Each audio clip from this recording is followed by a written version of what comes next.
बिस्मिल्लाहिर्रहमानिर्रहीम, अस्सलामु अलैकुम। अली सलमान जी टीवी के तमाम नाजरीन को जी स्पोर्ट्स में खुश आमदेद कहता है कि जहाँ पे रोज़ाना रात 11:05 पर मंडे से थर्सडे तक हम इस महफिल को और इस बज़म को सजाते हैं आपके लिए और बात करते हैं पाकिस्तान स्पोर्ट्स के हवाले से और साथ साथ पाकिस्तान में क्रिकेट का सीज़न ऑन है, पॉपुलर खेले क्रिकेट और इसको डिस्कस करते हैं हम अपने शो में। आज पाकिस्तान क्रिकेट में बहुत सारी हैपनिंग्स हुई जहाँ पाकिस्तान ने आज एक बड़ी ज़बरदस्त 63 रन से कामयाबी हासिल की वेस्ट इंडीज़ के खिलाफ पहले T20 मैच में। वहीं पाकिस्तान क्रिकेट के नए CEO का अपॉइंटमेंट भी हुआ। साथ साथ पाकिस्तान क्रिकेट बोर्ड में और भी नई पेशरफ्त जारी हैं और कुछ नए अपॉइंटमेंट्स भी होते नज़र आ रहे हैं। डोमेस्टिक टूर्नामेंट कायद-ए-आज़म ट्रॉफी बड़ी कामयाबी के साथ जारी है और जिस तरह से कराची के 3 मुख्तलिफ वेन्यूज़ पर ये मैचेस खेले जा रहे हैं और अब तक सिर्फ एक ऐसा मैच हुआ जो ड्रॉ पे ख़त्म हुआ, बाकी तमाम मैचेस के नतीजे जो हैं वो सामने आए हैं। वहीं स्टेट बैंक स्पोर्ट्स कॉम्प्लेक्स में जो मैचेस खेले जा रहे हैं वहाँ पे रिजल्ट ओरिएंटेड ये पिच है, बड़ा ज़बरदस्त ये ग्राउंड है और इस में ग्राउंड पे जो मैचेस अब तक खेले गए हैं कायद-ए-आज़म ट्रॉफी में उसमें तमाम ही मैचेस में रिजल्ट सामने आए हैं। और जो सबसे बड़ी बात है वो ये है कि जीतने वाली टीम तो खुश होकर ग्राउंड से जाती ही जाती है, इतनी ज़बरदस्त पिच है। हारने वाली टीम भी जो है वो पिच को कोई दोष नहीं देती और बड़ी हंसी खुशी अपनी गलतियों को मानते हुए जाती है कि जी हमने अपनी गलतियों की वजह से इस मैच में शिकस्त हुई है। तो बहुत सारे मौज़ूआत हैं कि जिन पे हम बात करेंगे और हमारे साथ क्रिकेट से जुड़ी 3 शख्सियात मौजूद होंगी कि जिन्होंने पाकिस्तान क्रिकेट के लिए काफ़ी सर्व किया है। 2 ने एडमिनिस्ट्रेटिव पोस्ट पे, एक ने अपने डिपार्टमेंट के लिए सर्व किया और पाकिस्तान क्रिकेट को बड़ा कंट्रीब्यूट किया अपने लिमिटेड कैपेसिटी में होते हुए, और दूसरे ने पाकिस्तान क्रिकेट बोर्ड को हेड किया और तीसरे क्रिकेटर एक ऐसे हैं कि जिन्होंने पाकिस्तान का नाम अपनी उम्दा बैटिंग के जरिए रोशन किया। मेरे साथ जो स्टूडियो में शख्सियत मौजूद है, एक ऐसी शख्सियत कि जिनके डिपार्टमेंट ने जो है वो पाकिस्तान क्रिकेट के लिए नर्सरी का रोल प्ले किया, पाकिस्तान क्रिकेट को एक से बढ़कर एक प्लेयर दिया और एक ऐसा डिपार्टमेंट जो इससे पहले शायद क्रिकेट में इतना इन्वॉल्व नहीं था, स्पोर्ट्स में इतना इन्वॉल्व नहीं था, वहाँ से पैदर पे क्रिकेटर सामने आए। बाबर आजम की बात कर लें, रिकॉर्ड ब्रेकर कामरान गुलाम की बात कर लें, आमिर यामीन की बात कर लें, मुख्तार अहमद की बात करें तो आप नाम लेते जाएंगे, काशिफ भट्टी की बात करें, वो सब इनके डिपार्टमेंट से खेले। और जाहिद महमूद की बात करें तो बहुत सारे प्लेयर हैं जो इन्होंने इंट्रोड्यूस किए, एक state of the art sports complex बना के दिया कि जहाँ इन दोनों कायद-ए-आज़म ट्रॉफी के मैचेस से खेले जा रहे हैं। मेरे साथ मौजूद हैं स्टेट बैंक क्रिकेट के रूह रवा और एक ऐसे एडमिनिस्ट्रेटर के जिन्होंने बहुत ज़्यादा स्पोर्ट्स में पर्टिकुलर क्रिकेट को सर्व किया, ज़हीरुल हसन साहब। अस्सलाम वालेकुम ज़हीर भाई, कैसे हैं? वालेकुम अस्सलाम अली भाई, थैंक यू सो मच। आपने वक्त निकाला, आपका बहुत बहुत शुक्रिया। साथ साथ आज हमारे साथ मौजूद होंगे जनाब तौकीर ज़िया साहब, पाकिस्तान क्रिकेट का एक बहुत बड़ा नाम, और साथ साथ अमेरिका से हमें ज्वाइन करेंगे आसिफ मुश्तबा साहब, जिनसे बात करेंगे पाकिस्तान क्रिकेट के मुख्तलिफ मौज़ूआत के हवाले से। लेकिन सबसे पहले प्राइम का फॉर्मेट, आज की टॉप स्टोरीज।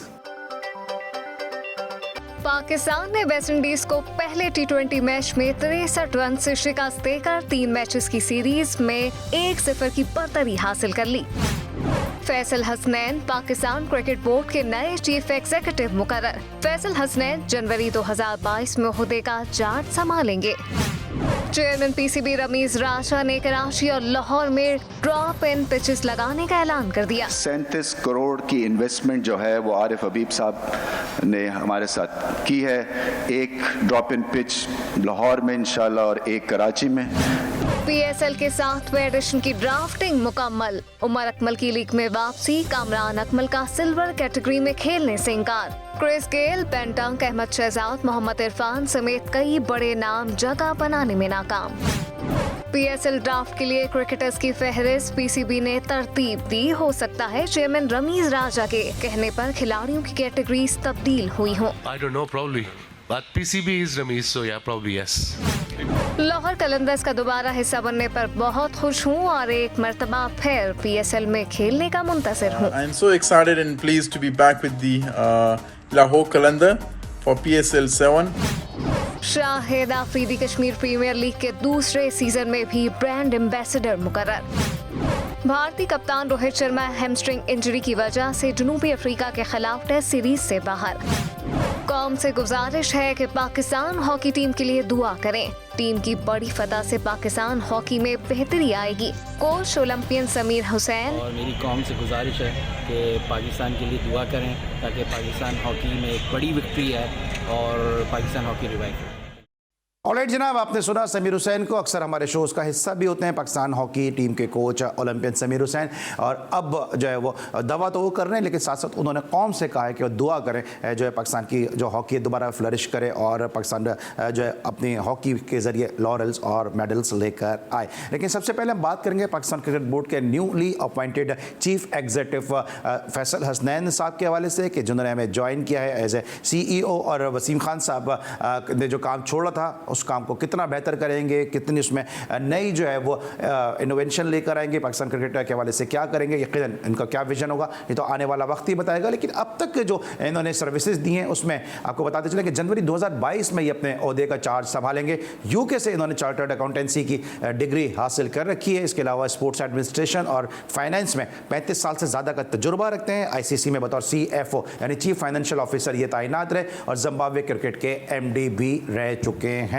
इसके अलावा सिटी ग्रुप और सऊदी अमेरिकन बैंक लंदन के जो ये फाइनेंशियल कंट्रोलर भी रह चुके हैं और अब जनवरी 2022 में अपने ओहदे का चार्ज संभालेंगे। साथ साथ जो इनका एक बड़ा कारनामा कहा जा रहा है वो ये कहा जा रहा है कि जो ICC के जो फाइनेंशियल मैटर्स थे वो इन्होंने बड़ी अच्छी तरह से हैंडल किए और साथ साथ जिम्बाब्वे की जो क्रिकेट है वो पीछे चली गई थी और जिम्बाब्वे में फिर ICC जो वर्ल्ड कप क्वालिफायर के मैचेस हैं उनको ये लेकर आए जिम्बाब्वे में, जो इनके कैरियर में इनके CV में एक बड़ा प्रोफाइल है। और देखना ये कि पाकिस्तान क्रिकेट को ये कितना समझ सकते हैं, क्योंकि यहाँ की डायनेमिक्स है काफ़ी मुख्तलिफ भी हैं, मुश्किल भी हैं और इन मुश्किलात और मुख्तलिफ चीज़ों से किस तरह से नंबर आजमाओगे यकीनी तौर पे ये हम जानेंगे अपने मौजूद मेहमानों से। मेरे साथ मौजूद हैं ज़हीर भाई, जिस तरह हमने कहा गुफ्तगू में इब्तिदा में प्राइम की कि स्पोर्ट्स एडमिनिस्ट्रेशन का बड़ा इनको तजुर्बा है और इनसे हम जानेंगे कि जो 2-3 नाम चल रहे थे, हुमायूं फिरदौसन का भी नाम चल रहा था, शफकत नकवी साहब का भी नाम चल रहा था और ऐसा लग रहा था कि शायद हुमायूं फिरदौसन आए ही आए, लेकिन अचानक से जो है कि सरप्राइज़ दिया है चेयरमैन PCB रमीज़ राजा साहब ने फैसल हसनैन की सूरत में। बिल्कुल आप ठीक कह रहे हैं कि हुमायूं फिदा हुसैन का नाम काफ़ी हद तक जो है चल रहा था और पूरे पाकिस्तान के अंदर मीडिया के अंदर भी उन्हीं का नाम था और कहा यही जा रहा था कि शायद वही आएंगे, क्योंकि एलाइड बैंक में वो रमीज़ राजा साहब के साथ खेलते भी रहे हैं और उनको एक्सपीरियंस भी है वहाँ स्पोर्ट्स का भी डिपार्टमेंट भी चलाते रहे रमीज़ राजा साहब के साथ। और फिर ये था कि वो HR के भी थे और खुद क्रिकेटर भी, फर्स्ट फाइनेंस के भी थे।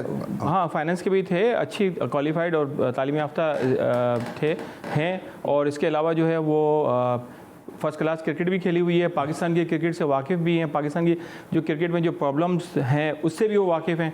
तो मेरा ख्याल यही था और सब लोग यही कह रहे थे कि हुमायूं आएंगे, मगर ये सरप्राइज़ अनाउंसमेंट हुई है। मगर नो डाउट इनके पीछे इनका एक एक्सपीरियंस ज़रूर है, मगर पाकिस्तान क्रिकेट का मेरा ख्याल है कि अभी उन्हें तजर्बा आइडिया नहीं है। लेकिन पाकिस्तान क्रिकेट का जिनको आइडिया है, जो बहुत अच्छी तरह पाकिस्तान क्रिकेट को समझते हैं, और हम अपने मुख्तलिफ शोज़ में ये बात कर चुके हैं कि इन्होंने जो एक बीज बोया था अगर उसको तनावर दरख्त बनने दिया जाता तो आज पाकिस्तान क्रिकेट दुनिया में राज कर रही होती। परफॉर्मेंस हमारी अच्छी ज़रूर होती है लेकिन कंसिस्टेंसी हमारे पास नहीं है। हमारे साथ इस वक्त मौजूद हैं former chairman Pakistan cricket board lieutenant general Tauqeer Zia साहब। बड़े हम ऑनर फील करते हैं जब भी हमारे लिए शो के लिए वक्त निकालते हैं। अस्सलाम वालेकुम सर। वालेकुम अस्सलाम अली, आप कैसे हो? मैं बिल्कुल ठीक ठाक हूँ, thank you so much for taking the time out from your schedule. Sir सबसे पहले तो बात करेंगे फैसल हसनैन साहब के अपॉइंटमेंट के हवाले से कि एक दफ़ा फिर हमने एक बाहर से इम्पोर्ट किया एक CEO, वो कितना पाकिस्तान की क्रिकेट की डायनेमिक्स को समझ सकेंगे और कितना उनके लिए मुश्किलात होंगी और कितने चैलेंजेस होंगे?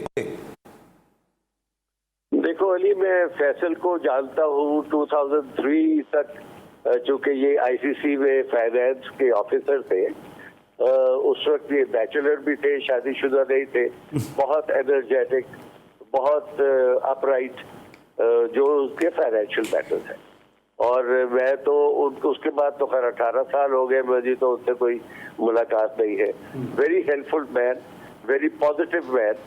अब वो क्रिकेट को, पाकिस्तान की क्रिकेट को कितना समझते हैं, सही बात है, मुझे तो उसका इल्म नहीं है, क्योंकि ये जिम्बाब्वे में भी मेरा ख्याल MD रहे हैं कोई 1 साल, तो हो सकता है क्रिकेट की जान पहचान तो खैर उनको ICC में ही हो गई होगी, लेकिन पाकिस्तान क्रिकेट को हैंडल करना जो ना वो बिल्कुल ही डिफरेंट फील्ड है। और लेकिन जिस किस्म का इंटेलिजेंट आदमी फैसल है, आई एम श्योर वो जल्दी सीख जाएगा और उसको ठीक करेगा। ठीक है। अच्छा, 2-3 जो नाम थे, शफकत नकवी साहब का भी नाम था, इसके अलावा हुमायूं फिदा हुसैन भी शॉर्ट लिस्ट हुए थे। तीनों को अगर कैंडिडेट्स को अगर जहन में रखें तो आपको लगता है कि ये एक आइडियल चॉइस है? देखो, शफकत नकवी चूंकि पहले यहाँ रह चुके हुए हैं और दोबारा भी आए थे, फिर चले गए, मुझे नहीं लगता कि वो कोई इतनी अच्छी चॉइस होंगे, हालांकि उनका भी एक्सपीरियंस तो क्रिकेट को चलाने का है। मेरे ख्याल में फैसल को अगर ट्राई किया जाए, और चूंकि अभी देखे ना, अभी सीईओ की वो पावर्स नहीं है जो कि वसीम खान की थी, और बहुत सारी चीजें जो है वो चेयरमैन खुद करेंगे। तो मेरे ख्याल में मैनेजमेंट में ये लड़का अच्छा रहेगा। अब तो खैर मैं उसको लड़का नहीं कहूँगा, उस वक्त तो लड़का ही था, और मेरे ख्याल में तो उसको कामयाब होना चाहिए। राइट है। और लड़का, मैं आपसे अगला सवाल यही कहने वाला था कि आप 62 साल के आदमी को लड़का कह सकते हैं, क्योंकि एक एतराज़ ये भी हो रहा है कि 60 प्लस हमारे रिटायरमेंट की एज होती है, और जो क्रिटिक्स हैं वो ये बात करते हैं कि 62 ईयर्स के फैसल हसनैन को हमने रखा है, तो ये क्या वायलेशन ऑफ द रूल्स नहीं है, सर्विस रूल्स नहीं है? देखो, सर्विस रूल्स में मुझे नहीं मालूम कि पीसीबी में 60 इयर्स का कोई रूल है, और अगर देखो ना बाहर की दुनिया में तो 90 साल के लोग भी जज बैठे हुए हैं। अगर उनकी मेंटल फैकल्टीज ठीक है, तो अगर उसने तजर्बा भी है तो ट्राई करने में हर्ज नहीं है। वैसे भी आप देखो ना, पाकिस्तान क्रिकेट बोर्ड में चेयरमैन हो सकता है 3 साल के बाद तब्दील हो जाए, तो हो सकता है फैसल साहब भी तब्दील हो जाए। डिपेंड करता है कि वो किस तरीके से चेयरमैन की जो विजन है उसको आगे कैसे चलाते हैं। सर, हम बात कर रहे हैं चैलेंजेस की, हम बात कर रहे थे अपने फैसल हसनैन साहब, यकीनन जो उन्होंने जिम्बाब्वे क्रिकेट के लिए किया है, क्योंकि वो बिल्कुल आइसोलेट हो गए थे, फिर आईसीसी क्वालिफाइंग राउंड के मैचेस जिम्बाब्वे में लाए, फाइनेंशियल मैटर्स बेहतर किए जिम्बाब्वे के, डेफिनेटली एक अच्छी चॉइस हो सकते हैं। लेकिन दूसरी तरफ अगर हम बात करते हैं कि जो कैटेगरी हुई है, जो पाकिस्तान के डोमेस्टिक क्रिकेट के मामला चल रहे हैं, PSL के मामला चल रहे हैं, आपको लगता है बड़े चैलेंजेस होंगे, क्योंकि प्लेयर्स भी नाराज हो रहे हैं PSL की ड्राफ्टिंग के हवाले से, और साथ साथ ड्यूरिंग द सीजन जो है वो स्पॉन्सर्स भी पुल ऑफ हो गए? देखो, अब तो मेरा ख्याल शायद वापस भी आ रहे हैं। हाँ, ठीक है, कुछ लोगों को मेरा ख्याल PSL में नहीं लिया गया। मैं सोशल मीडिया पे ही सुन रहा था, जैसे कामरान अफजल हो गए, इरफान हो गए, अमीर शहजाद वगैरह हो गए। बहरहाल यार देखो, बात यह है कि हर आदमी ने अपनी इनिंग्स खेल दी है। अभी बहुत सारे यंगस्टर्स और हैं। आपके ये डोमेस्टिक सीजन का ही फल है, जिसमें आपको ये अब्दुल्ला शफीक और ये आसिफ अली और हैदर और इस किस्म के लोग मिले हैं। आगे भी आपको साहिबजादा फरहान मिलेगा, कासिम अकरम मिलेगा, मोहम्मद वसीम आया हुआ है, दादी आया हुआ है। तो पाकिस्तान का क्रिकेट का मुस्तकबिल इतना बुरा नहीं है जितना कि मेरा ख्याल लोग सोचते हैं, और आपने प्रूव कर दिया वर्ल्ड कप के अंदर कि आपकी एक टीम जो है वो यूनाइटेड रही। तो मेरे ख्याल में चैलेंजेस तो खैर हमेशा पाकिस्तान में, देयर इज नेवर, वो कहते हैं ना, there is never a dull moment in Pakistan history. ना पाकिस्तान की जिंदगी में डल मोमेंट है, ना पाकिस्तान क्रिकेट में डल मोमेंट है। तो किस तरीके से ये चलाते हैं, अक्लमंद लोग हैं। रमीज आया है, रमीज क्रिकेटर है, जानता है सब कुछ। I am sure they will be able to handle. ठीक है। और अब आखिरी सवाल है कि जो ड्रॉप इन पिचेस का जो कॉन्सेप्ट आ रहा है पाकिस्तान में, एक नया नाज़िमाबाद स्टेडियम में ड्रॉप इन पिच की बात हो रही है कि वहाँ उसे की जो है वो तनसीब की जाएगी, और एक लाहौर में किसी ग्राउंड पे। तो ये ड्रॉप इन पिचेस का कॉन्सेप्ट क्या पाकिस्तान की सिचुएशन को, क्लाइमेटिकल कंडीशंस को, वेदर कंडीशन को जहन में रखते हुए क्या ये आइडियल है? देखो, रमीज राजा का ये ख्याल 2003 में भी था ड्रॉप इन पिचेस का ना, तो उसके 18 साल हो गए, तो अभी तक तो ड्रॉप इन पिचेस मुझे नहीं मालूम किन किन जगह के ऊपर ये ड्रॉप इन पिचेस है। लेकिन मैं कहता हूँ कि आप एक एक करके अपनी पिचेस को ही कम से कम तैयार कर लें, उस लेवल की तैयार कर लें। लेकिन आपको चैलेंजेस जो है वो आपको एशिया क्रिकेट के अंदर चैलेंजेस इतने नहीं है जितने आपको ऑस्ट्रेलिया में या इंग्लैंड में आपको चैलेंजेस मिलेंगे। अभी आगे ऑस्ट्रेलिया आ रहा है, वो भी खैर आपका होम टूर होगा तो बेहतर ही कर पाएंगे। लेकिन मुझे ड्रॉप इन पिचेस का अगर मतलब मैं कोई इल्म रखता नहीं हूँ, इसलिए मैं उसके ऊपर बहुत ज्यादा कमेंट कर नहीं सकता। ठीक है sir, thank you so much, आपने वक्त निकाला जी स्पोर्ट्स के लिए, और हमेशा हमारी रिक्वेस्ट पे आप हमारे लिए वक्त निकालते हैं। हम आपके बहुत ही मशहूर और बहुत ही शुक्रगुजार हैं। ड्रॉप इन पिचेस की हमने बात की, तो नया नाज़िमाबाद में जो आरिफ हबीब साहब का ग्राउंड है वहाँ पे ड्रॉप इन पिच लगाई जाएगी, और फिर उसको पहले डोमेस्टिक वेन्यू बनाने की कोशिश की जाएगी, और साथ साथ फिर उसके बाद इंटरनेशनल और विमेंस की जो सीरीज़ हैं वहाँ पर वो कराने की कोशिश की जाएगी। और इसी तरह का कुछ प्लान लाहौर में भी है। ज़हीरुल हसन साहब हमारे साथ मौजूद हैं। सबसे पहले तो बताएं कि आप खुद एक क्रिकेट एडमिनिस्ट्रेटर रहे हैं, आप बहुत सारे इन एंड आउट जानते हैं, वो प्रॉब्लम्स जानते हैं जो आपको पाकिस्तान क्रिकेट में आपने फेस किए, वो हर्डल्स समझते हैं। फैसल हसनैन साहब का जो अपॉइंटमेंट है वो किस तरह आप देखते हैं? देखें, अब तो बहरहाल हमारी नेक ख्वाहिशात हैं उनके साथ, अल्लाह उन्हें कामयाबी दे, क्योंकि देखें क्रिकेट का एक्सपीरियंस तो उनको है। अभी जनरल साहब ने भी यही बात कही कि पाकिस्तान क्रिकेट का उन्हें एक्सपीरियंस नहीं है, मगर है कि आईसीसी में जब वो थे तो पाकिस्तान की जो भी इश्यूज़ थे उनकी नॉलेज में तो आते होंगे, मगर जाहिर बात है कि अभी जो डोमेस्टिक इतने बड़े इश्यूज़ चल रहे हैं तो वो उनको मेरे ख्याल से रमीज़ राजा साहब जब उनको ब्रीफ करेंगे तो वो हो सकता है कि पिक कर लें। और फिर वही बात है कि जो भी डिसीजन करना है वो चेयरमैन साहब ने खुद करना है, और क्योंकि वसीम खान साहब वाले जो है वो अख्तियार शायद इनके पास ना हो, मगर वसीम खान जब आए थे सेम यही चीज़ थी कि उनको भी पाकिस्तान क्रिकेट के इश्यूज़ का इतना इल्म नहीं था। मुझे याद है कि जब वो कराची फर्स्ट टाइम आए थे तो स्टेट बैंक के ग्राउंड पे आए थे और मेरे साथ उनकी तकरीबन 1-1.5 घंटा मीटिंग हुई थी और हमने बहुत सारे इश्यूज़ पे बात की थी। मुझे अंदाज़ा हो गया था कि उनको इतना अंदाज़ा नहीं था, उतनी नॉलेज नहीं थी उनको पाकिस्तान क्रिकेट की, जिसकी वजह से हमें ये मुश्किलात पेश आई हैं। मगर अब उस वक्त एहसन वानी साहब भी ज़ाहिर बात है कि बाहर से आए थे। अब रमीज़ राजा साहब कॉमेंट्री करते थे, उन्हें पाकिस्तान की ग्रास रूट लेवल की हर प्रॉब्लम का अंदाज़ा है, क्योंकि रमीज़ राजा साहब ने खुद क्रिकेट खेली, कमेंट्री की, हर सतह पे हर ग्राउंड के अंदर वो जाते रहे, इसलिए उन्हें प्रॉब्लम्स का पता है। तो हो सकता है कि वो उनको ब्रीफ कर देंगे तो फिर दोनों मिलकर अच्छा काम करेंगे। ऑलराइट, हम बात कर रहे हैं और जिस तरह वसीम खान साहब से कंपैरिजन किया है ज़हीरुल हसन साहब ने कि उनके जो ना सिर्फ उनको क्रिकेट का पाकिस्तान के डायनेमिक्स का पता था, बल्कि जो एडवाइज़र थे वो भी शायद इतना अच्छे उनको मशवरे नहीं दे सके, और फिर अल्टीमेटली आपने देखा कि उनका जो टेन्योर था वो पाकिस्तान के लिए कुछ ज़्यादा बेनिफिशियल नहीं रहा, क्योंकि कुछ अच्छे काम ज़रूर हुए, लेकिन अगर हम मजमूई तौर पर अगर हम देखते हैं तो ज़्यादा कोई उनकी अचीवमेंट पाकिस्तान क्रिकेट के लिए नहीं रही। इसलिए हम एक ब्रेक, और ब्रेक के बाद जब वापस आएंगे तो ज़हीरुल हसन साहब हमारे साथ कंटिन्यू करेंगे और हमें ज्वाइन करेंगे आसिफ मुस्तफा साहब अमेरिका से। मिलते हैं छोटे से ब्रेक के बाद।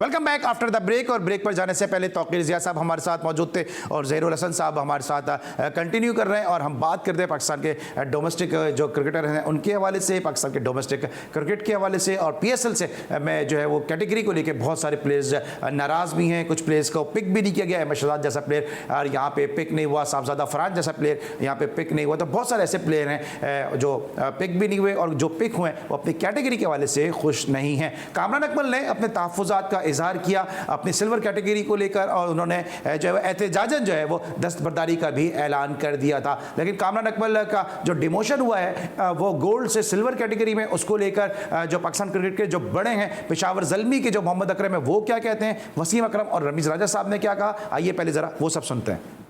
क्रिकेटर्स ऑब्वियसली प्रोफेशनल हैं, कहीं से जहां से भी चाहें वो खेल सकते हैं। कैटेगरीज हमने नहीं नीचे की, कैटेगरीज पीसी बनाता है, कोई फ्रेंचाइज नहीं बनाती। वो हमने डिमोट नहीं किया, वो पीसीबी ने इस साल डिमोट किया। ये आप लोगों को एज अ जर्नलिस्ट एग्जैक्ट पता होना चाहिए। पिछले 6 पीएसएल में फ्रेंचाइजेस डिसाइड करती थी, अगर हमने अपने लड़के बताया तो बाकी 5 कहती थी नहीं ये पे होगा ये, बट इस साल पीसीबी अब डिसाइडेड। तो 7 साल हो गए इसको, पहले साल का सुपरस्टार है वो 7 साल जो है मतलब है आपके रिफ्लेक्सेस स्लो हो जाते हैं।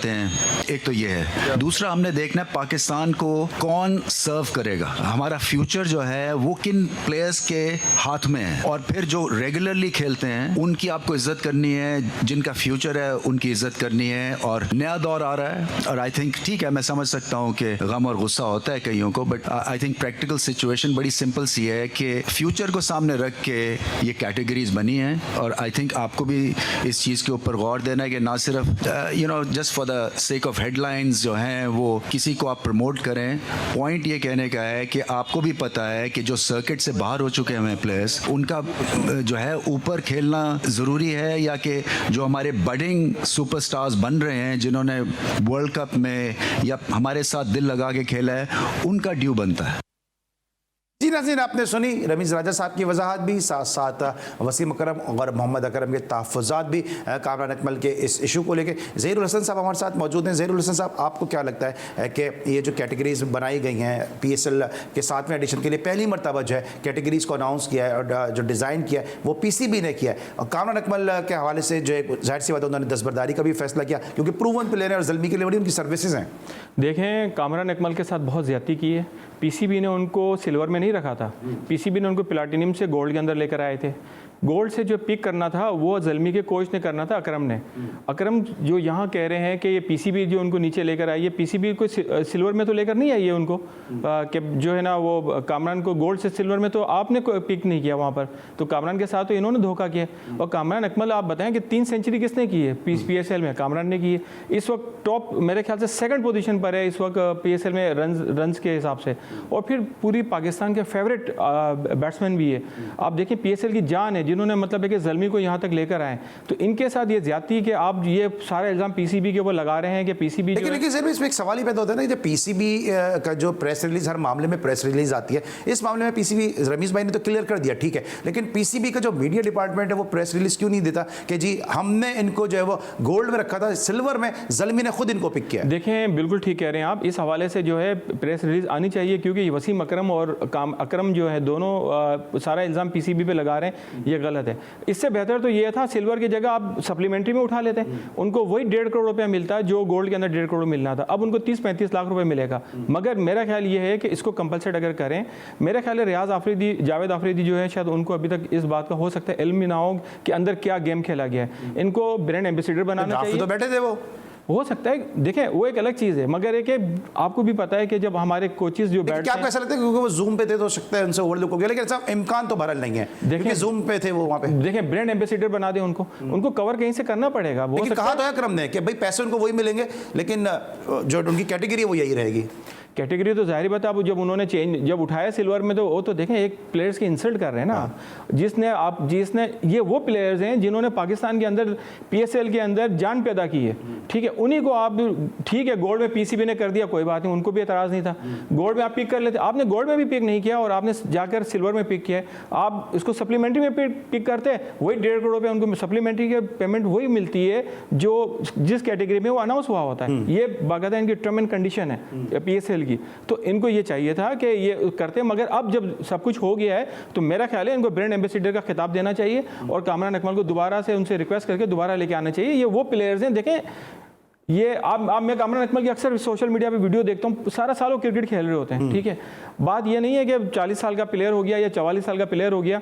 ऑस्ट्रेलिया के अंदर देखें आप 40-40 साल के प्लेयर्स को टेस्ट कैप दे दी जाती है, तो पाकिस्तान के अंदर क्यों नहीं दी जाती है? पाकिस्तान के अंदर जब एक young players, no doubt Rameez भाई बिल्कुल ठीक कह रहे हैं कि यंग प्लेयर्स हमारे आ रहे हैं, मगर मसला ये है कि लोग कामरान अकमल को जानते हैं, यंग प्लेयर को अभी जानने में टाइम लगेगा, ठीक है। और PSL को ब्रांड बनाने में जिन प्लेयर्स का बड़ा कंट्रीब्यूशन है उसमें शाहिद आफरीदी हुए, उसमें सोहेल तनवीर हुए, उसमें शोएब मलिक हैं, हफीज़ हैं, सीनियर प्लेयर का बहुत इंपॉर्टेंट रोल है और Kamran Akmal is one of them, कि जो PSL के पहले एडिशन में बेस्ट बैट्समैन भी बने और बेस्ट विकेट कीपर का भी उनको अवार्ड मिला था। लेकिन प्लेयर जो है वो पाकिस्तान क्रिकेट बोर्ड से थोड़े से नाला भी नजर आते हैं कि और थोड़े से नाराज भी नजर आते हैं, लेकिन और सबके सब पर रुख कर लेते हैं अमेरिका का। और इस वक्त मुझे अमेरिका से ज्वाइन किया है पाकिस्तान के एक बहुत ही ज़बरदस्त बैट्समैन ने जो मर्द आहन थे, कराची के लिए उधर बड़ी खिदमत अंजाम दी, PIA के लिए बड़ा ज़बरदस्त उन्होंने क्रिकेट खेली और पाकिस्तान को काफ़ी उन्होंने सर्व किया। मेरे साथ मौजूद हैं आसिफ मुस्तफा साहब। अस्सलाम वालेकुम आसिफ भाई। वालेकुम सलाम। आसिफ भाई सबसे पहले आपका बहुत बहुत शुक्रिया कि आपने वक्त निकाला हमारे इस शो के लिए। ये बताइए कि पहले तो ये बताइए कि फैसल हसनैन साहब का एज ए CEO अपॉइंटमेंट आप किस तरह देख रहे हैं, क्योंकि जिम्बाब्वे में उन्होंने बतौर MD काम किया, ICC में बतौर CFO काम किया और अब पाकिस्तान क्रिकेट के नए CEO हैं, तो ये जो इम्पोर्ट किया हमने नया CEO, ये अपॉइंटमेंट आप किस तरह देख रहे हैं?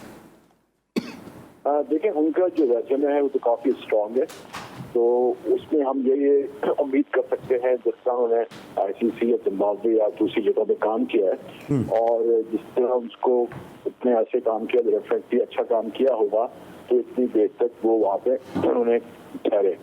तो हो सकता है कि हमारे पास जो है जो पाकिस्तान क्रिकेट बोर्ड में एक प्रोफेशनलिज्म की कमी है, उनके आने से हो सकता है इस चीज़ को पूरी हो सके और हम उम्मीद करते हैं कि उनसे, जैसे हमारे पास मार्केटिंग पॉइंट ऑफ व्यू से भी जो है ना वो काफ़ी लैप्सेस है, तो हो सकता है उससे हमें फ़ायदा हो।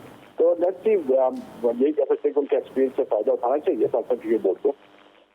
ठीक है। और दूसरे जो प्लेयर नाराज हो रहे हैं, कुछ प्लेयर्स की कैटेगरी भी डिमोट की गई, इसमें कामरान अकमल का नाम है, अहमद शहजाद पिक नहीं हुए। डोमेस्टिक की हम बात करते हैं, डोमेस्टिक में साहबजादा फरार ने बड़े ज़बरदस्त रन किए, परफॉर्मेंस दी, तैयब ताहिर हैं, ये इस टाइप के जो प्लेयर है वो पिक नहीं हुए पाकिस्तान सुपर लीग में। इसके अलावा बिलावल भट्टी हमें इस डोमेस्टिक सर्किट में नजर नहीं आ रहे हैं। तो प्लेयर्स की जो नाराजगी है वो बढ़ती जा रही हैं और फिर जब सब नाराज होते हैं तो फिर वो आपको ही फ़ोन करते होंगे। तो किस तरह देखते हैं इस पूरे सिस्टम को?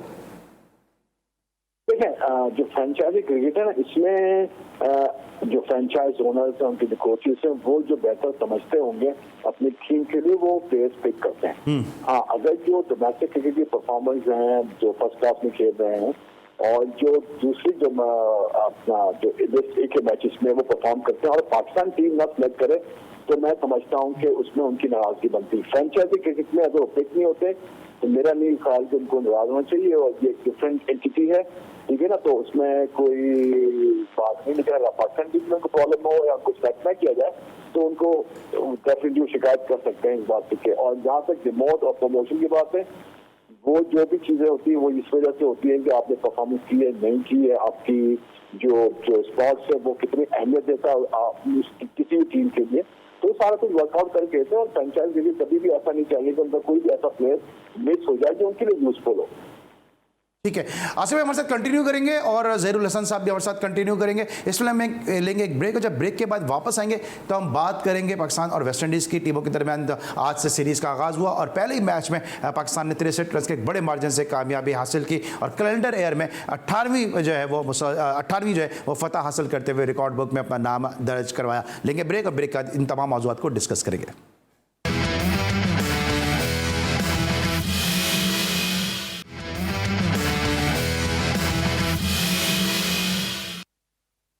Welcome back after the break. और ब्रेक पर जाने से पहले हम पाकिस्तान क्रिकेट से जुड़े दीगर मौज़ूआत को जो मौजूद गुफ्तगू बना रहे थे, लेकिन आज पाकिस्तान ने 63 रन के बड़े मार्जिन से वेस्ट इंडीज़ की टीम को शिकस्त दी और इस कैलेंडर ईयर में 18वीं फतह अपने नाम कर ली। क्या रहा इस मैच में, एक नज़र डालेंगे इस मैच की समरी पर।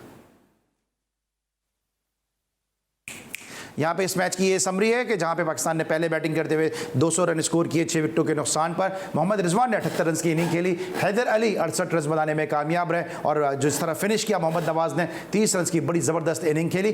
2 विकेट हासिल की जनाब शेफर्ड ने और जवाब में वेस्ट इंडीज़ की टीम इतने बड़े टारगेट को चेस नहीं कर सकी, 137 रन बनाने में कामयाब रही। शाही होप ने किसी हद तक मज़ाहमत दिखाई, 31 रन स्कोर किए, लेकिन वसीम जूनियर ने 4 विकेटें हासिल की और 3 विकेटें शादाब खान के हिस्से में आई और यूँ जो है वो 63 रन से पाकिस्तान इस मैच में कामयाब हो गया। लेकिन इस मैच में पाकिस्तान ने 3 T20 मैचेस पर मुश्तमिल सीरीज में 1-0 की बढ़तरी तो हासिल कर ली है। अवाम का क्या इस हवाले से जोशो खरोश था, शायकीन ने क्या रद्द अमल था, ये सब जानने के लिए इस वक्त मोहसिन मेहदी हमारे साथ मौजूद हैं नेशनल स्टेडियम कराची से। अस्सलाम वालेकुम मोहसिन, क्या तफसीलात है इस मैच के हवाले से और शायकीन क्या कहते हैं? जी हाँ बिल्कुल, इस वक्त मैं नेशनल स्टेडियम कराची में मौजूद हूँ और पाकिस्तान वेस्ट इंडीज़ के दरमियान T20 सीरीज़ का पहला मैच पाकिस्तान ने अपने नाम किया। 63 रन से काली आंधी को शिकस्त दी। इस वक्त शारकीन क्रिकेट हमारे साथ मौजूद हैं जो स्टेडियम में मैच से लुत्फानंदोज हो रहे थे। क्या कहेंगी, कैसा देखा आज का मैच आपने? बहुत अच्छा लगा मैच, बहुत अच्छा लगा and I am so proud of Pakistani team और शाहीन शाह अफरीदी स्पेशली, और उन्होंने बहुत अच्छा खेला। I am so proud of. आप क्या कहेंगी कि किस खिलाड़ी ने आपको मुतासिर किया, किस खिलाड़ी को देखने यहाँ पर आए थे? सबने बहुत अच्छा खेला और हम जीत गए अल्हम्दुलिल्लाह अल्हम्दुलिल्लाह। इंशाल्लाह ये तो पहला मैच था और मैच भी जीतेंगे और अभी तो पार्टी शुरू हुई है बस। अच्छा, स्टेडियम के इंतजाम बताइएगा, आप लोग स्टेडियम में स्टैंड्स में बैठे थे, कैसे इंतजाम आपको लगे स्टेडियम के स्टैंड? बहुत अच्छा, सब कुछ बहुत प्रॉपर था, मैनेजेबल था, बहुत अच्छा, सिक्योरिटी हर चीज़ बहुत अच्छा। जी हाँ बिल्कुल, आपने सुना क्रिकेट फैंस की बात, क्रिकेट लवर्स की बात कि मैच से लुत्फानंदोज हुए और जिन खिलाड़ियों से इनको उम्मीद थी उन्होंने परफॉर्म भी किया, तो इससे मैच का मजा दोबाला हो गया और इनकी उम्मीद यही है कि बहुत शुक्रिया मोहसिन मेहदी, आप हमारे साथ मौजूद थे और मैच के हवाले से अपनी तफसीलात से हमें आगाह कर रहे थे। ज़हीरुल हसन साहब हमारे साथ मौजूद हैं। ज़हीरुल हसन साहब, पहले ये होता था कि जब कराची में मैचेस होते थे, हमने देखा 63 रन से पाकिस्तान जीता। जो डोमेस्टिक के मैचेस का मैंने तस्करा किया, सारे के सारे रिजल्ट ओरिएंटेड हैं। एक तो पाकिस्तान की इस फतह को आप किस तरह देख रहे हैं और जो पिचेस हैं, जिस तरह हमने देखा स्टेट बैंक स्पोर्ट्स कॉम्प्लेक्स में जो पिच तकरीबन आपने बनाई अपने टेन्योर में, इसके अलावा नेशनल बैंक स्पोर्ट्स कॉम्प्लेक्स की पिच है, यूबीएल की पिच है, रिजल्ट ओरिएंटेड पिचेस हैं, रिजल्ट सामने आ रहे हैं। तो क्या वजह आप समझ रहे हैं इसकी कि ये मैच भी बड़ा ज़बरदस्त रहा और डोमेस्टिक के मैचेस भी जो रिजल्ट सामने आ रहे हैं? जो दीगर वेन्यूज़ पे मैचेस खेले गए इससे पहले, कायदे ट्रॉफी का जो लेग खेला गया लाहौर में, वहाँ पर इस तरह के रिजल्ट सामने नहीं आए। देखें, नो डाउट पाकिस्तान की टीम की एक्स्ट्राऑर्डिनरी परफॉर्मेंस है और माशाल्लाह बहुत अच्छा कॉन्फिडेंस है और बहुत अच्छे तरीके से पाकिस्तान की टीम परफॉर्म कर रही है। जिस तरीके से उन्होंने हसन अली को रेस्ट दिया और आज वसीम जूनियर को खिलवाया, मैच खिलाया और वसीम ने जो परफॉर्मेंस दी वो आउट क्लास थी। मेरा ख्याल ये था कि हमें शहनशाह अफरीदी को भी जो है वो रेस्ट दे के धानी को खिलाना चाहिए था। ये मैचेस अगर हम धानी को नहीं खिलाएंगे तो फिर हम आगे उनको कैसे तैयार करेंगे। हमें अपने दिल से डर खौफ शिकस्त का ख़त्म करना होगा और फिर हमें जो है एक बड़े दिल के साथ जाना होगा। वेस्ट इंडीज़ की टीम के अंदर मुझे जो है कम्बिनेशन थोड़ा कम नज़र आया, क्योंकि वेस्ट इंडीज़ की टीम पिचेस के हवाले से क्या कहेंगे? आपका जो आपकी फील्ड है वो यही कि आपने जिस तरह ग्राउंड बनाया, पिचेस बड़ी बेहतर है। नो डाउट पिचेस बहुत अच्छी थी और देखें सपोर्टिंग पिच थी, बॉलर को भी सपोर्ट कर रही थी, बैट्समैन को भी सपोर्ट कर रही थी, दोनों तरफ सपोर्ट कर रही थी। और डोमेस्टिक के हवाले से जो आप बात कह रहे हैं तो state bank, national bank, UBL इन्होंने अपनी पिचेस के ऊपर बड़ा काम किया है। हम लोगों ने जो है नए सिरे से पिचेस बनाई पिछले 1-2 साल के अंदर। आप देखें कि जहाँ रिजल्ट आ रहा है, पहले ये कहा जाता था कि कराची में कोई मैच फैसला नहीं होता, वहाँ पे बैटिंग पिच होती है, स्पिन बॉल कामयाब होती है, और पंजाब में और KPK के अंदर रिजल्ट आते थे, नो डाउट। मगर बात यह है कि यहाँ पे जब जिस तरीके से पिचेस को प्रिपेयर किया गया है, मेरा ख्याल ये है कि जो पंजाब के अंदर भी थोड़ा सा PCB को चाहिए, उनको सपोर्ट करें फाइनेंशियली। देखिए उससे वेदर का भी धूप इतनी नहीं निकली थी, पिच अच्छी तरह बन नहीं सकी। नहीं, बनने की बात नहीं है, बात यह है कि पिच को नीचे से पूरा नए सिरे से बना, वो एक अरसे से बनी हुई पिचेज़ हैं। जाहिर बात है कि वहाँ पे कोई ऐसा इन्वेस्टर नहीं है, बैंक तो उनके पास तो फाइनेंशियल सपोर्ट थी जिन्होंने दोबारा नए सिरे से पिचेस बना ली। एक पिच बनाने पे कम से कम 1.5 से 2 लाख रुपए का खर्चा है, तकरीबन आजकल मेरे ख्याल से 2 से 2.5 लाख रुपए का खर्चा है एक पिच के ऊपर। तो उनको नई पिचेस बनानी चाहिए। पिचेस की हमने बात की, और यहाँ पे जहाँ अगर हम तस्करा ना करें, जो स्टेट बैंक स्पोर्ट्स कॉम्प्लेक्स के चीफ क्यूरेटर है अतीकुर रहमान, साथ साथ जो उनके इंचार्ज हैं शफीकुल्लाह सिद्दीकी साहब, उनका तस्करा ना करें तो यकीनन नाइंसाफ़ी होगी। इस तरह सोहेल अली वजीरी UBL पे इस तरह काम कर रहे हैं, तो यकीनी तौर पे क्रेडिट जाता है साथ साथ नेशनल बैंक की भी मैनेजमेंट को कि जो बड़ी ज़बरदस्त पिचेस इन 3 वेन्यूज़ पे हमें देखने को मिल रही हैं। जी नाज़रीन, गुफ्तगू का सिलसिला जारी है ज़हीरुल हसन साहब से और साथ साथ आसिफ मुश्तबा साहब से, लेकिन कि जहां मैच को देखने के लिए शायकीन क्रिकेट पहुंचे, वहीं पाकिस्तान क्रिकेट बोर्ड का बड़ा एक अच्छा और मुस्तहसन इक़दाम है कि फॉर्मर क्रिकेटर्स को भी मदऊ किया इस मैच को देखने के लिए। सादिक मोहम्मद साहब जो अक्सर हमारे शोज़ का भी हिस्सा होते हैं, वो इस मैच को देखने के लिए नेशनल स्टेडियम कराची पहुंचे। मैच के हवाले से, इंतजाम के हवाले से सादिक मोहम्मद साहब का क्या कहना है, आइए वो सुनते हैं। आउट क्लास कर दिया पाकिस्तान ने, तो बहुत अच्छा खेले। 200 का अदब काफ़ी बड़ा होता है। वैसे वेस्ट इंडीज़ की टीम इन मेकिंग है, और वो यहाँ पे आने के बाद उनके 3 मेन प्लेयर जो हैं चेज और 2-3 और प्लेयर वो कोविड में मुब्तला हो गए, इसलिए थोड़ी सी वीक होगी ये team. I think Pakistan should win series 3-0 और उसके बाद वनडे देखते हैं कैसा चल। आई थिंक रिजवान तो ऑलमोस्ट एवरी मैच वो रन करते हैं, तो तकरीबन रन मशीन हो गए हैं ये। मगर हैदर अली बहुत अच्छा खेले आज, और उनको भी थोड़ा सा अपना इस किस्म का कंटिन्यूशन रखना चाहिए कि ये नहीं कि 3-4 मैचेस के बाद एक में रन करें।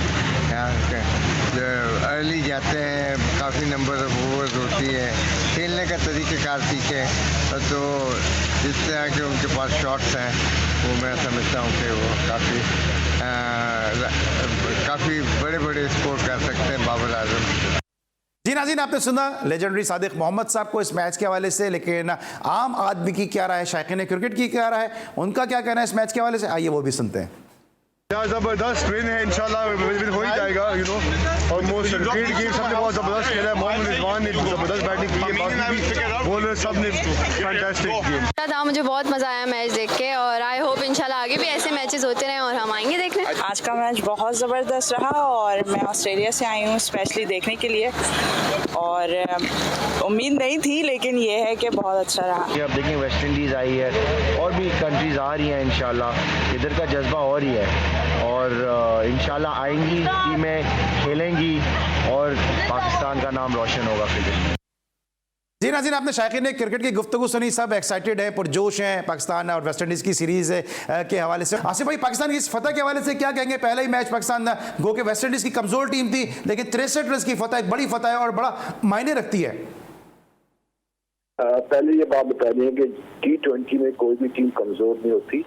ये पाकिस्तान की बहुत अच्छी परफॉर्मेंस है, जिसमें रिजवान और हैदर ने जिस तरह अपनी बैटिंग पार्टनरशिप बिल्ड की है, ठीक है, उसके बाद जो बॉलर से जैसे बॉलिंग की है, तो वो एक बड़ी अच्छी बात है कि पाकिस्तान टीम जो स्टार्ट किया हमने T20 से, वर्ल्ड कप से, उसको कैरी ऑन कर रही है, और उम्मीद की जा सकती है कि इसी तरह वो खेलते रहें, और इसी टीम एफर्ट के साथ और टीम कॉम्बिनेशन के साथ और टीम स्पिरिट खेलें तो हार जीत तो होती रहती है। लेकिन ये बहुत अच्छी बात है कि पाकिस्तान जो है बड़े मार्जिन से मैच जीता है, जिससे मैं सोच रहा हूँ फ्यूचर में आने वाले जो दूसरे प्लेयर्स उनको भी काफी कॉन्फिडेंस हासिल होगा इन जीतों की वजह से।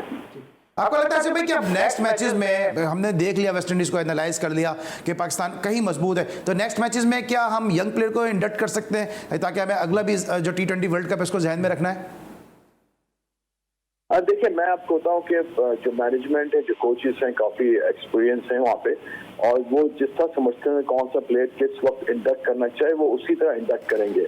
हमारे को हम जो है हम ठीक है, हम बाहर बैठे हैं, हम दूसरी चीजें भी हैं, हम कहते हैं कि जो दूसरे बाहर प्लेयर्स बैठे उनको चांस मिलना चाहिए और अपनी बेंच स्ट्रेंथ को आजमाना चाहिए। इसकी अच्छी बात है, लेकिन देखना चाहिए कि वो प्लेयर आया किस वक्त वो उसको इस्तेमाल करना चाहते हैं। लेकिन हमें जरूर एक एक करके इस्तेमाल करना चाहिए, ताकि जब भी कोई एक प्लेयर किसी वजह से इंजर्ड होता है तो उसका बैकअप हमारा मौजूद हो। अच्छा, सिर्फ वक्त बड़ा महदूद है, 2 सवाल मुझे करने आपसे, 10-10 सेकंड का मेरे पास वक्त है। ये बताइएगा सबसे पहले तो रोहित शर्मा जो है वो अब उनको हैमस्ट्रिंग इंजरी हो गई, South Africa series Test series से वो बाहर हो गए, इसका कितना इंपैक्ट आएगा? क्योंकि लॉन्गर वर्जन की क्रिकेट है, उनका एक्सपीरियंस मैटर करता है। एक्सपीरियंस मैटर करता है, लेकिन इंडियन टीम के पास इस मैच काफी स्ट्रॉन्ग है, तो मेरे ख्याल को ऐसा खास फर्क पड़ेगा। ठीक है। और दूसरा, पाकिस्तान के तो प्लेयर नाराज होकर यकीनन आपसे कांटेक्ट करते होंगे, इंडिया में पैसा भी बहुत है क्रिकेट में, सिस्टम भी उनका अच्छा चल रहा है, तो क्या वहां के भी कुछ नाराज प्लेयर आपसे कांटेक्ट करते हैं कि हम अमेरिकन की टीम की नुमाइंदगी करना चाहते हैं? नहीं, ऐसा कुछ नहीं, बस कुछ पाकिस्तानी प्लेयर्स हैं जो अफसोस के बाद काफी टॉप प्लेयर्स ने कांटेक्ट किया था जो कि ऑलरेडी एस्टैब्लिश्ड इन पाकिस्तान, तो मतलब ये बड़ी ही मायूसाना बात है जो जिन्होंने मुझे कांटेक्ट किया इस चीज के लिए। तो मैंने सोचा कि ऐसा होना चाहिए पाकिस्तान में, क्रिकेट के और क्रिकेट की जो प्लेयर्स उनकी जो फाइनेंशियल एस्पेक्ट्स है वो अच्छी तरीके से टेक केयर होनी चाहिए। Thank you so much Asif भाई, आप हमारे साथ मौजूद थे और शो का हिस्सा बने। जाते जाते जहीर साहब से भी पूछेंगे, जहीर साहब अब जो है पाकिस्तान क्रिकेट आप किस संप में देख रहे हैं, क्योंकि आप एडमिनिस्ट्रेटर भी रहे हैं, अपनी टीम को भी देखा, सिंध की टीम को भी आपने मैनेजर रोल आपने प्ले किया, डोमेस्टिक क्रिकेट पाकिस्तान की कहाँ देख रहे हैं? और अब इसके रमीज़ राजा साहब की आमद के बाद से और फैसल हसनैन साहब की आमद के बाद से कहाँ तक पाकिस्तानी क्रिकेट जाती है आपको नजर आ रही है? देखिए, रमीज़ भाई के आने के बाद जो है नो डाउट पीसीबी के अंदर थोड़ी सी जान पड़ गई है, क्योंकि वो ग्रास रूट लेवल से लेकर ऊपर तक हर चीज़ को जानते भी हैं, पहचानते भी हैं, और जिस तरीके से वो इकदाम कर रहे हैं, मुझे उम्मीद है कि इंशाल्लाह ताला पाकिस्तान की टीम जिस तरीके से आपने देखा होगा कि वर्ल्ड कप में पाकिस्तान ने कमबैक किया और पाकिस्तान की टीम एक वर्ल्ड कप से पहले बिल्कुल कोई कहता भी नहीं था कि कहाँ पहुँचेगी, मगर रमीज़ भाई की ब्रीफिंग की बाद और मोटिवेशन के बाद टीम वहाँ पहुँच गई। तो मेरा जिस तरह पाकिस्तान क्रिकेट बोर्ड इस विजन पे काम कर रहा है और बड़े कैपेबल लोगों को लेकर आ रहा है, अगर हिमायू फिदा हुसैन को भी शॉर्टलिस्ट किया था तो उनका एक अपना जो है वो स्टेचर है, साथ साथ फैसल हसनैन साहब भी किसी से कम नहीं है, लेकिन इसी तरह अभी तक सिंध के अंदर CEO का अपॉइंटमेंट नहीं हुआ। क्या कहेंगे इस पे, इस हवाले से, क्योंकि आप भी उस लिस्ट में थे, आपको भी शॉर्टलिस्ट किया गया था, और ये नहीं कि आप सामने बैठे, मैं इसलिए बात कर रहा हूँ, बल्कि आपका काम बोलता है। स्टेट बैंक के ग्राउंड में जो जाता है वो स्टेट बैंक के बाद जो दूसरा नाम जहन में आता है वो ज़हीरुल हसन का नाम आता है, तो आपका इस हवाले से कहाँ तक पेशरफ्त हुई है? देखें, मुझे इल्म नहीं है कि वहाँ CEO कौन आएगा सिंध के अंदर, जो भी आए मैं कह रहा हूँ जल्दी डिसीजन करें, क्योंकि इस वक्त सिंध की क्रिकेट जो है देखा जाए तो बहुत पीछे है, बहुत काम अभी स्लो हो रहे हैं वहाँ पर, क्योंकि वहाँ पे अभी तक कैबिनेट पूरी कंप्लीट नहीं हुई है, जिसकी वजह से जो है काम करने में मेरा ख्याल है कि वहाँ की जो लोग हैं उनको प्रॉब्लम आ रही है। तो मेरा ख्याल है रमीज़ भाई को चाहिए कि CEO जो सिंध जो है वो जल्द से जल्द अनाउंस करें, चाहे कोई भी हो आए और जल्दी काम करें और क्रिकेट को रिवाइवल करें। यहाँ पे डोमेस्टिक जो क्लब क्रिकेट है उसको रिवाइवल करें। क्लब क्रिकेट के अंदर जिस तरीके से अभी आपने देखा होगा बहुत सारी शिकायत आती हैं, मेरा ख्याल है कि हमें पुराने तर्ज पे जाना चाहिए, जूनियर और सीनियर लीग होनी चाहिए और उसको जो है 2 रोज़ा मैच भी होना चाहिए। ठीक है, रोज़ा मैच भी होना चाहिए। और जिस तरह बात करेंगे कि सिंध की क्रिकेट का कोई पुरसान हाल होना चाहिए, अभी अली हुसैन साहब जो सिंध के क्रिकेट के मामलात को देख रहे थे, इसके साथ साथ सलीम करीम साहब, इनका भी जो है नोटिफिकेशन आ गया कि अब इनका जो है सिंध की क्रिकेट के हवाले से अब कोई ताल्लुक़ नहीं है। तो जल्दी बड़ा ज़रूरी है कि सिंध की क्रिकेट में कोई अच्छे लोगों को लेकर आएँ। ये भी अच्छे लोग थे, लेकिन अब जो है वो ऐसे लोगों को लेकर आएँ जो क्रिकेट पर काम करना चाहते हो। लेकिन जो सलीम करीम साहब ने काम किया, जो अली हुसैन साहब ने काम किया, जो रोल उन्होंने प्ले करने की कोशिश की, उनको भी हमें ज़रूर सराहना चाहिए। और उम्मीद करते हैं कि ज़हीरुल हसन साहब हुए या जैसे दीगर लोग हुए उनको इंडक्ट किया जाएगा ताकि सिंध में क्रिकेट जो है वो फ्लरिश कर सके, क्योंकि माजी में इन्होंने जो काम किया वो उसका मुंह बोलता सबूत है। स्टेट बैंक का स्पोर्ट्स कॉम्प्लेक्स और साथ साथ जो स्टेट बैंक की टीम ने पाकिस्तान को प्लेयर्स दिए बशमूल बाबर आजम। यहाँ तक के लिए आज के लिए इतना ही। Thank you so much Zahirul Hasan sahab, आप हमारे साथ मौजूद थे। तौकीर ज़िया साहब, आपका बहुत बहुत शुक्रिया जो आप हमारे साथ टेलीफोन लाइन पर मौजूद थे। साथ साथ आसिफ मुस्तफा साहब ने हमें ज्वाइन किया था। आप तीनों का बहुत शुक्रिया कि जी स्पोर्ट्स के लिए आपने वक्त निकाला। इंशाल्लाह कल रात एक दफ़ा फिर 11:05 पे होगी आपसे मुलाकात। अली सलमान को पूरी प्रोडक्शन टीम के साथ इजाज़त दीजिए। अपना बहुत ख्याल रखिए। अल्लाह हाफ़िज़।